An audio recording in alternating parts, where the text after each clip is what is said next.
Primeiro eu vou comentar as falas da atriz Molly Ringwald, que interpretou a Claire, a chamada princesa, no filme Clube dos Cinco.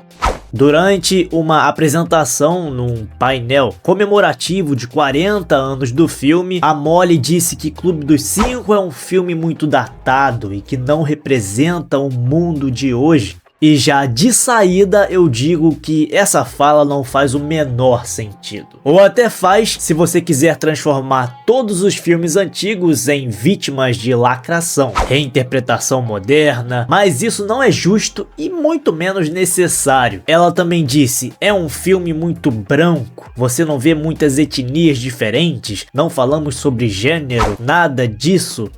Será mesmo, cara, que a função de um filme como Clube dos Cinco é essa? O filme retrata o que ainda existe nas escolas de hoje. Os rótulos, os apelidos, grupos sociais, inseguranças, aquela sensação de não ser compreendido. E como, apesar de tudo isso, a gente ainda pode se conectar um com o outro. E o que não representa nos dias de hoje? Um atleta inseguro, um nerd muito pressionado, um adolescente rebelde com pais abusivos. Pô, isso ainda existe e muito. É curioso que no mesmo evento a atriz disse que estava emocionada por estar junto com o elenco novamente, mas mesmo estando juntos ali, ela parece estar muito distante do que o filme de fato representa. A verdade é que o filme não envelheceu mal. São certos discursos de hoje em dia que envelhecem rápidos demais. Ela tem o mesmo tipo de olhar que transformaria qualquer comédia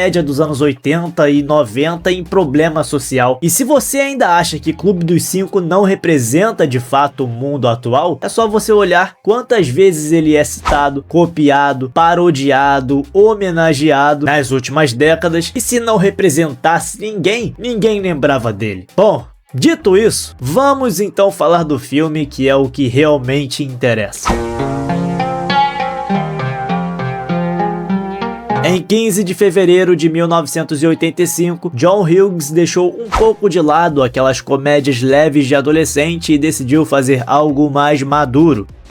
Colocou um cérebro, um atleta, uma princesa, um delinquente e uma excluída trancados numa detenção de sábado. O resultado foi um clássico que mostrou que por trás dos rótulos somos todos bem parecidos. Pouca gente sabe, mas Rick Moranis, sim, o cara de Querida Encolhi as Crianças, foi escalado para ser o zelador em Clube dos Cinco. Só que ele queria fazer o personagem com um sotaque russo bem exagerado, bem caricato.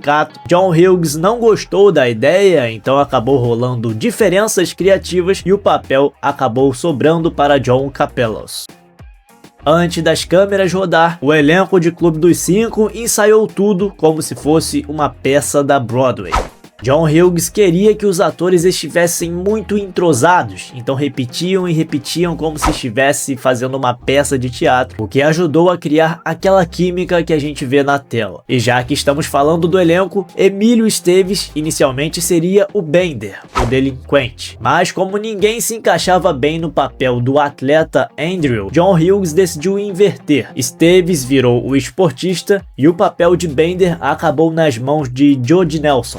Vamos ser justos, ele nasceu para esse papel.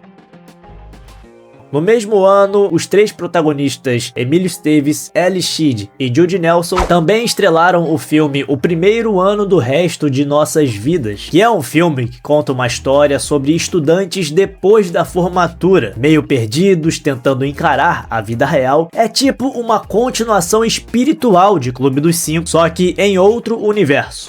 Quando as filmagens acabaram, John Hughes deu um presente inusitado para cada ator. Um pedaço de corrimão da biblioteca, onde a maior parte do filme se passa. Uma lembrança simbólica daquele sábado que mudou a vida de 5 adolescentes e do cinema também. A ideia original era fazer várias continuações de Clube dos Cinco, mostrando o grupo se reencontrando a cada 10 anos.